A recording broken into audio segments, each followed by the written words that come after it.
Hi, this is Ushio, and welcome back to the KFC visual novel. And it is lunchtime, so we're going to see if chicken's on the menu. So wow, the cafeteria is as nice as any restaurant you've ever eaten at. It makes sense that a school dedicated to cooking would also be serious about eating. A delicious fragrance wafts through the room and tickles the end of your nose. Your mouth waters. Do you smell that? That must be our lunch. Smells crazy good. Everyone, can I have your attention, please? Is it about lunch? No, I just wanted to apologise for my tardiness. You see, howdy folks, I'd like to make an announcement. Hey, it's about lunch. Everyone cheers. But, quiet you shut up. Lunchtime. She said quiet. In honour of the new semester, I've prepared something special to share with everybody for lunch. That must be the smell I smelled. Indeed, that smell. You hold your breath, waiting to see what food this mysterious student has created. You've heard that he's very talented, but were the rumours true? It's this. Colonel Sanders lifts a large bucket above his head. Its contents glimmer in the light. Hell yeah, got that bargain bucket. Piled high are huge pieces of chicken, breaded and fried to a crispy golden finish. I would eat that instantly. The aroma envelops you, and you begin to feel warm and safe. Colonel Sanders has filled a bucket with chicken. It's a novel concept.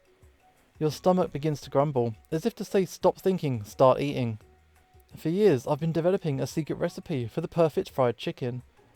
By my calculation, nothing less than 11 herbs and spices are required to achieve the perfect balance of flavours. You look around and notice that every other student has a pen and paper and is scribbling notes as fast as they can. But that's all I'll say about it. What? You think we want your stupid secret recipe, dude? Come on, nah my dude, nah way. I'm just drafting a last will and testament in case one of those ingredients is poison. Yeah, got him. He looks around nervously to see if anybody else is laughing at his sick burn. You wait to see what Zinger Ashley is prepared to follow up, but she suddenly takes a different approach. Yeah, I was just like writing a diary. Dear diary, today I smell something beautiful. I knew at that moment that only the hands of a true gentleman could fry chicken so tender. You see her body language change from bitter and evil to sweet and innocent as she slides closer to the Colonel Sanders. She realises that he is destined for greatness and fame with cooking skills like this. She wants him all to herself. Oh, please. Well, Van the Man, if you don't want none, I'll take this. That's it. Hold on. I guess I'll try it. Okay, he's going to try this chicken. He takes one bite and his eyes grow wide. He starts contorting his face as he tries to hold in his pure exhilaration and acting unimpressed. Easy now, there's enough for everybody. Please, my fellow classmates, dig in. You take one of the pieces of fried chicken out of the bucket and sink your teeth into it. It's amazing! Tasting Colonel Sanders' food transports you to another dimension. Alone with your taste buds, gripping a drumstick in your hand, you float weightlessly. Okay, focus your mind and meditate on the moment. Try and identify every flavour. Savour the moment and everything that it tells you about Colonel Sanders' culinary heart. Swim toward the light. What? Savour the moment. We'll go with this one. The flavours in your mouth are beautiful, pure, heavenly. What a guy. Alone with the flavours, you feel something that can only be described as love. For a man, for a flavour, are they one and the same? After tasting his food, you try to get some one-on-one time with Colonel Sanders. Yo. He smiles ever so softly as you approach. He stops what he's doing and allows you to break the silence. Colonel, I just wondered if you could talk for a sec. Anything for a fellow chef. What exactly was on that chicken? Oh, how bold to come out and ask it. It's an idea I had for a new combination of flavours that will make me my fortune and establish my legacy for all time as I open a chain of highly successful fried chicken restaurants. It's no big. It's just you and me here talking, dude. I can keep a secret. In fact, I've got some of my own that I'd be willing to trade. What's the rush? The semester only just got started. We've got 2 whole more days to get to know each other. He's clearly not going to give up easily, but it doesn't hurt to be persistent. You know what they say about secrets, Colonel. Shouldn't learning be fun? You got moxie, I'll give you that. Colonel Sanders looks both ways to make sure you're truly alone, and then he leans in. You can feel his warm breath as he whispers. Just one ingredient. But you can't tell. I use something. This one. It's something my great-grandmother taught me. Wow, I'd never have guessed that. In fact, you're not even sure where you'd get some if you searched. While you're wrapped up in that huge revelation, you notice that Colonel Sanders has disappeared. While everybody else is still in the cafeteria, you decide to look for him. You find Colonel Sanders outside, standing in the quad. Oh, it's you again. Howdy, howdy. Sometimes I like to come outside and look at the school buildings. I think about how my story will continue on after I've graduated. It sounds like you got big plans. I dare say the biggest. I will leave my mark on the world. You can bet on it. Alone together for the first time, you figure out now is the perfect moment to show your personality to him. Okay. Neg him to show him your strength. Okay. Wow him with a big idea to add an additional ingredient to really spice things up. Be modest but thoughtful. We'll go with this one. I just wanted to tell you that I really enjoyed your food. Now you've got his attention. The flavours were complex but comforting. The interplay between salty, savoury and peppery is perfect. I appreciate the compliment, dude. I'm sure you're going to be a big success. I know we only met today, but I'm starting to get the same feeling about you. We should head back inside. Next lesson's going to start soon. You step into the massive cooking arena where the afternoon lesson will take place. Each student gets an oven and all the tools and ingredients that they could need. Look at this place. It's magnificent. Finally, we can get to show off our stuff. Wait a sec. We have to show our stuff. What if I totally blow it? You're not going to blow anything, except maybe kisses to the crowd of fans you're going to earn with your signature adorable tiny food creations. Welcome students to the cooking arena. For today's lesson, we'll be cooking with partners. Hurry up and pair off. Naturally, Miriam looks over to you, but unable to control yourself, you pounce on Colonel Sanders. Of course. Hey Colonel, would you like to tackle the lesson as a team? A team of two, that is, me and you, if it wasn't clear. Do you want to be my partner? Oh, sure, I'll prepare our station. Without you as the partner, Miriam is left standing all alone. Two different students quickly take notice. Hey new partner. Okay, you get these guys. Oh my, two potential partners. I'm so sorry gentlemen, but I don't know who to choose. It looks like you'll have to pick her. Friend duties can be a little bit awkward, but that's the price you pay for not being alone forever. Who do you want to ask to be Miriam's partner? I mean... yeah, Clank. Sorry Pop, but I think Miriam is going to be partnering with Clank today. It's okay, I already ate. Okay. It's not entirely clear if Pop has any idea what the point of school even is at this juncture. Clank is clearly excited to have the attention. He heats up and begins to roll back and forth. That's it. Hold on there, fella. We don't even know the assignment yet. Technically, Clank might not even have a face, but there's something charming and earnest about him. Yeah, Tissue? I hardly know you. Clank judders, and a panel shakes loose. You get the impression that this is a sign of affection. Looks like you two are going to be fine. Now it's time to focus on your own cooking classwork. Okay, you two, for today's lesson, we're going to keep it simple. Pick a basic dish and divide up the steps. No chef is an island. It takes 2 flints to make a fire, you get the idea. Which dish do you want to suggest for your partner?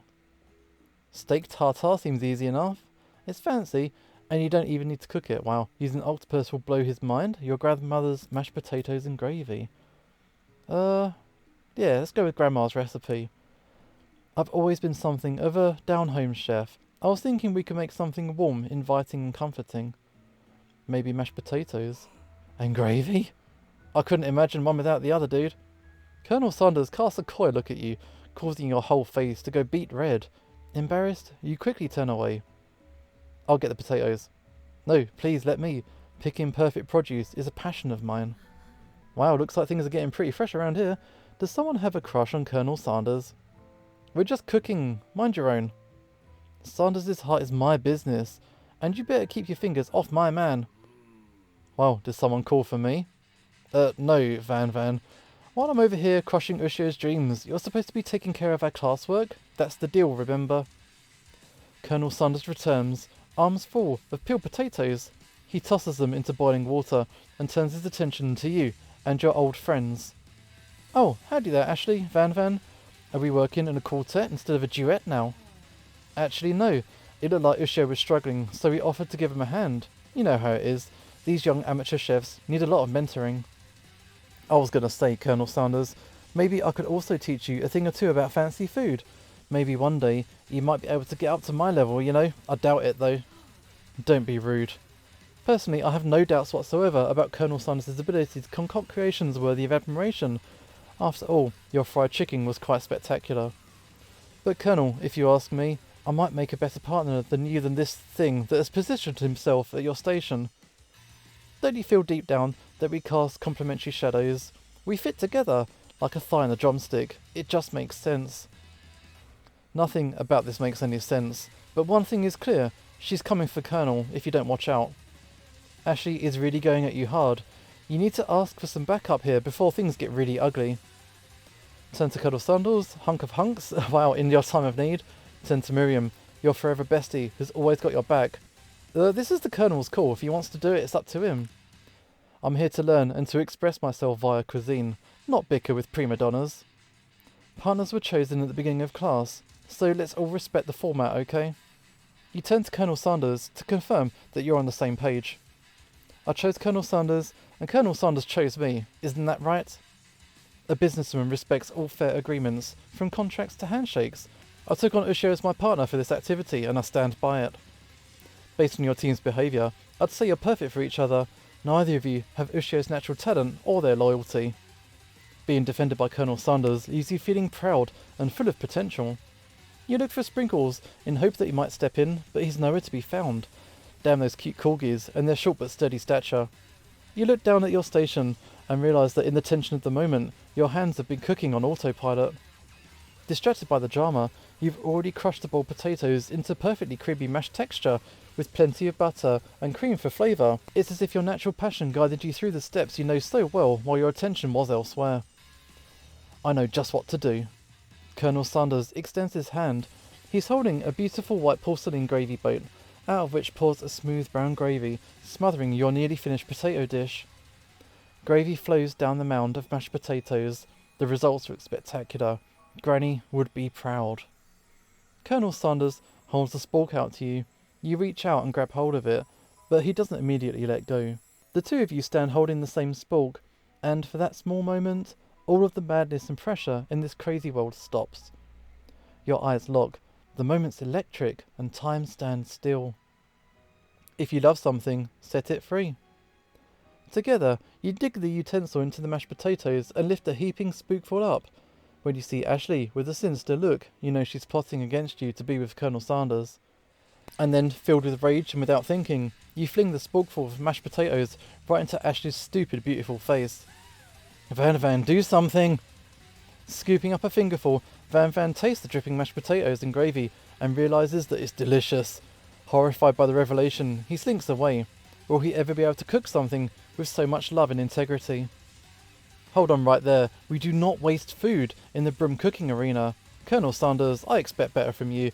If you throw one more spoonful, you both better be prepared to eat it from wherever it lands. Can I has potatoes, face? Van rushes back over, a covered dish in his hand. Mashed potatoes and gravy? It's pathetic. In just a few minutes, I've prepared a full meal. Gaze upon my specialty, a braised tentacle of octopus in my silky saltwater sauce, plated on the battle axe blade forged by my supreme chef ancestors. What is this dish? You've ignored me for too long. That ends now. It is I who will have the first bite, and you will all look on with envy. The interrupting student rushes at Van and swipes a bite of his signature dish right off the plate. No, don't do that. Something about this dish doesn't strike my nose quite right. I think the octopus was rushed.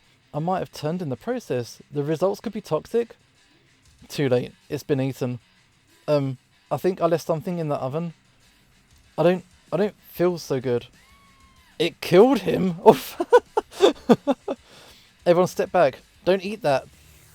When you look back at the plate, the rest of it's gone. You notice the tip of the tentacle being slurped into Pops' mouth.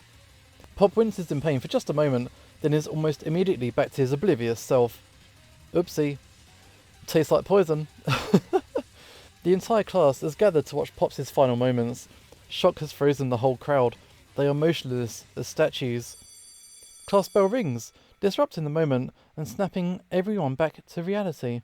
It would appear that Pops' enthusiasm for trying new things, despite obvious danger, has inoculated him against poisons of all kinds. I'm not sure the professors here make enough money for this shit. Hello? I just turned into a ghost? Seeing that you're shaken up by that really annoying student noise nonsense, Colonel Sanders approaches you. I'm sorry you had to go through that. Please, let me walk you home. What? Like for real? Oh, okay, come on. You follow Colonel Sanders out of the room. At night, the school building has taken on another vibe entirely. It's dark, and more than a little bit spooky. Colonel Sanders stands on the quads in the neon glow and speaks softly. Those mashed potatoes you made in class today. Before you go on, I want you to know they're not a great representation of my skills. I didn't even realise I was making them. They were amazing. Tasting them, it reminded me why I became so passionate about food to begin with. Colonel Sanders is getting choked up. Cooking is obviously important to him, in a way that you find inspiring. Now might be the perfect time to tell him you're developing feelings for him. Colonel Sanders? Yes? There's something I need to tell you. Hold it right there. There's something I need to tell you first. Oh jeez. You see, when I was just a boy, I had a dream that one day I would be the greatest chef in the world. And every day since, I've been working toward that dream day and night, never stopping, never resting, also lifting a lot of weights, like so many weights, you know. We should follow our dreams with all our hearts, that our souls may grant them like wishes floating on a shooting star. Hey, no, I mean, what? Shut up, I'm the one here to say inspirational stuff and be the star of the story. Are we forgetting that your cooking literally killed a guy just now? You can't prove that. I also see you kill a guy. What was his name now? Somewhere in the distance, you hear a long, sad sigh. Forget him. We're talking about me. Me, I'm the hero. The Spork monster is here to fight a hero. What the hell is this? What? I think I left the fridge door open. Later, nerds. How dare you threaten me, just as I was letting my guard down and connecting with another chef on an emotional level. Be afraid. Be very afraid of me, because I'm a monster, yeah? Is he rhyming on purpose, or is that just a coincidence? But before you can discuss syntax any further, it's a turn-based fight sequence. What are you going to do? I mean, I guess attack? You decide to go on the attack. What attack? Cook with love. 1 damage. Okay, it just got real. That attack really upset the Spork monster. Goes on the attack. Oh, hot gravy. Don't spill that shit. Defend? Which defense? Trepidation. You continue to stay back and endure whatever comes your way.